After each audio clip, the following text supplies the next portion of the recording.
Base 1ல 47 ஸ்கூல்ல 9758 மாணவர்கள் பயன்பெற்றிருக்கிறார்கள். Base 2ல 1003 ஸ்கூல்ல 42043 பிள்ளைகள் பயன்பெற்றிருக்கிறார்கள். பேஸ் 3ல 155 பள்ளிகளில் 14882 பேர் பயன்பெற்றிருக்கிறார்கள். இப்போது 5வது பேஸ் 4ல 102 பள்ளியில் 13446 பேர் பயன்பெற்றிருக்கிறார்கள்.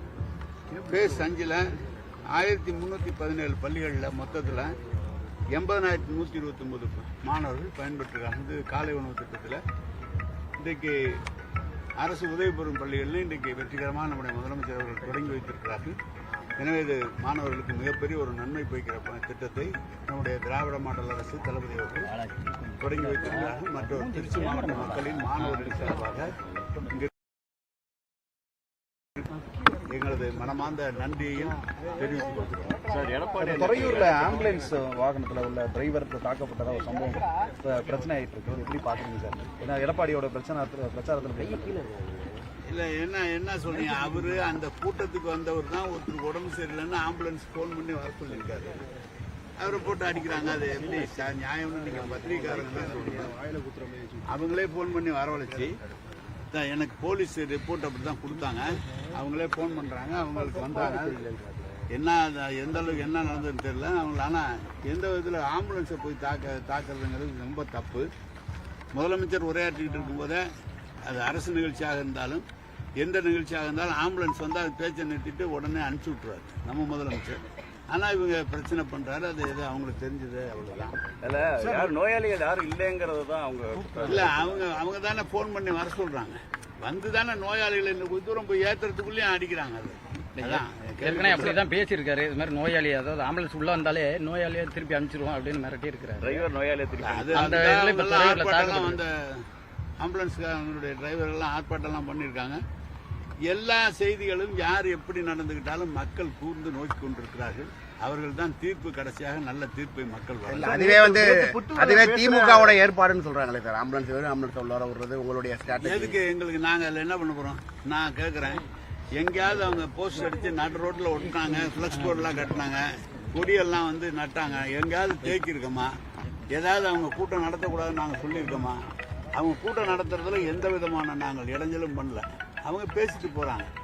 நாங்க போய் அது என்ன பண்ண போறோம்? நீங்க என்னமோ கேட்டீங்களா? சொல்லுங்க. நேற்று இபிஎஸ் பேசும்போது, புத்தூர்ல பேசும்போது, பஞ்சப்பூர் கொண்டு வந்தது காரணமே வந்து உங்க இன்டைரக்டா சம்பந்தப்பட்ட 300 ஏக்கர் நிலத்தோடைய ரேட்டை ஏற்றுக்கணும், நிறைய லேண்ட் கிராபிங் பண்ணிருக்கேன்னு ஒரு குற்றச்சாட்டு வச்சிருக்கேன். அப்படி 300 ஏக்கர் இருந்தது இருந்தா ஒன்னு அரசே எடுத்துக்கலாம், பொதுமக்களும் எடுத்துக்கலாம். அதாவது எங்களுக்கு சொந்தமான நிலம் இருந்தால் இந்த திருச்சி மாவட்ட ஆட்சியரே அதை எடுத்துக்கொள்ளலாம், அல்லது மக்கள் எடுத்துக்கொள்ளலாம், நகராட்சி எடுத்துக்கொள்ளலாம். அவங்களுக்கு பேசுறாங்க. எப்படி அங்க 300 ஏக்கர் நிலம் எங்க இருக்கு சொல்லுங்க? 550 ஏக்கர் மாநகராட்சியினோட, அதுல 40 ஏக்கர் நம்ம பஸ் ஸ்டாண்ட் கட்டியிருக்கோம். 20 ஏக்கர் 25 ஏக்கர்ல டெர்மினல் வச்சிருக்கிறோம். 24 ஏக்கர்ல மார்க்கெட் கட்டியிருக்கோம். சுற்றி வர இருக்கிறதெல்லாம் ஏற்கனவே இருந்த நிலம். எந்த நிலம் வாங்கியிருக்காங்க அவங்க தான் சொல்லணும்.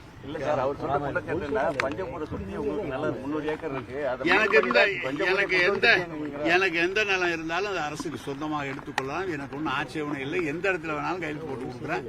எனக்கோ யாருக்கு எங்க சம்பந்தப்பட்டவர் யார் இருந்தாலும் எடுத்துக்கலாம். அதுல ஒன்றும் மாற்றம் இல்லை. பழனிசாமியே வேணாலும் எடுத்துக்கிட்டு போட்டோம். அதுல என்ன இருக்கு? பழனிசாமிக்கு இப்ப பேசுனது ஏடிஎம்கே, அங்க பிஜேபியோட கூட்டம் போட்டதே அவங்க வந்து அவரை தன்னை காப்பாத்திக்கிறதுக்காக தான் கூட்டணிக்கே போயிருக்கிறாரு அப்படின்னு சொல்லிட்டு தான் இருக்கிறான்.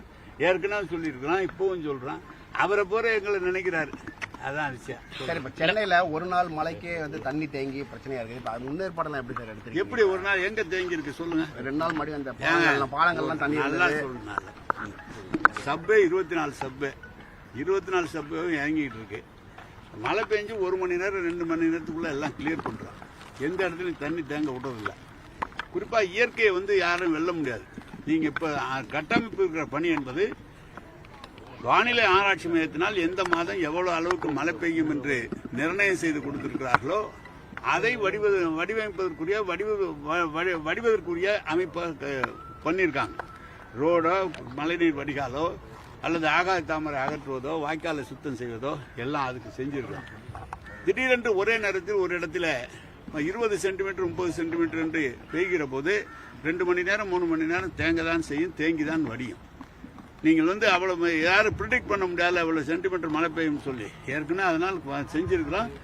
பல 10 நாள் 20 நாள்ல தண்ணி நின்றதெல்லாம் விட்டு ஒரு மணி நேரம் 3 மணி நேரம் நிக்கிறதெல்லாம் நீங்களும் கேள்வி கேட்கறீங்க, நிருபர்களும் கேள்வி கேட்கறீங்க. தொடர்ச்சியா 4-5 வருஷமா தொடர்ச்சியா வருது. எத்தனையோ கோடி செலவு பண்ணிட்டோம்னு சொல்லியும் தண்ணி தேங்குது. 4-5 வருஷமா தொடர்ச்சியா பருவமழையில நிறைய பெய்யுது. வழக்கு எப்படி நீங்களே சொல்லுங்க, நிருபர்களே சொல்லுங்க. மழை பெஞ்சு 1 மணி நேரம் 2 மணி நேரம் கூட தண்ணி நிக்காதா? எப்படி எனக்கு அளவுக்கு அதிகமா நிக்குது. அது இல்ல, அளவுக்கு அதிகமா நிக்கல. எந்த இடத்துல டிராபிக் மோசமா நின்று இருக்கா, எங்கேயாவது பாதிக்கப்பட்டிருக்கா, ஏதாவது சொல்லுங்க, அதெல்லாம் சொல்லுங்க. ஒண்ணுமே எல்லா இடத்துலயும் எல்லாம் ரெகுலரா நடந்துகிட்டு இருக்கு. மழை பெஞ்சு 1 மணி நேரம் 2 மணி நேரம் நின்று இந்த மோளம் அடிக்கிறது நிறுத்த சொல்லுங்க. 1 மணி நேரம் 2 மணி நேரம் நின்று அது என்ன பண்ண முடியும்? அது என்ன ஒண்ணு பண்ண அடுத்தது தொடர் மழைக்காலங்கள் இருப்பது அதுக்கு என்ன அனைத்து ஏற்பாடுகளும் செய்யப்பட்டிருக்கிறது. நீங்க ஏற்கனவே எந்தெந்த இடம்லாம் ஆறுலாம் WRDல இருந்து மாநகராட்சி ஒப்படைக்கப்பட்ட ஆறுகளையும் தூர் செய்வதற்குரிய அனைத்து பணங்களும் ஒதுக்கப்பட்டு பணிகள் துவங்கப்பட்டு நடைபெற்றுக் கொண்டிருக்கிறது. ஆகாய தாமரை அகற்றப்பட்டிருக்கிறது. இதை அமைச்சர் அந்த இலாக்காவுடைய அமைச்சர் என்ற முறையில் அல்ல, முதலமைச்சர் துணை முதலமைச்சர் அதை நேரடியாக கண்காணித்துக் கொண்டிருக்கிறார்கள். குற்றச்சாட்டு சொல்லியிருக்காரு சார் எடப்பாடி, பதவியை காப்பாற்றிக்கிறதுக்காக தான் முதல்வர் ஃபேமிலியோட இணக்கமா இருக்கீங்க அப்படிங்கிற மாதிரி சொல்லியிருக்காரு. யார்? என்னையவா? ஆமா. என்னைக்கு சண்டை போட்ட முதல்வர் ஃபேமிலியோட? நீங்க சொல்லுங்க.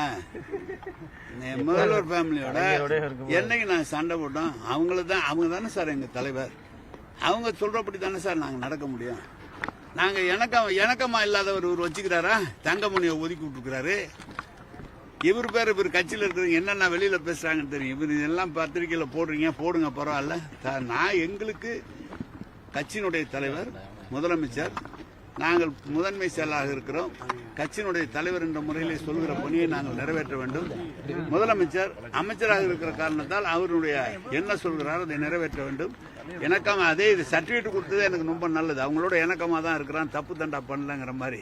அதெல்லாம் இணக்கமா இருக்கிறோம் தான், அதுக்கு தான் அர்த்தம். வேற என்ன? 9 தொகுதியில பிரச்சாரம் பண்ணிருக்காரு. திருச்சியில பெருவாரியா ஜெயிப்போம் அப்படின்னு சொல்லியிருக்காரு.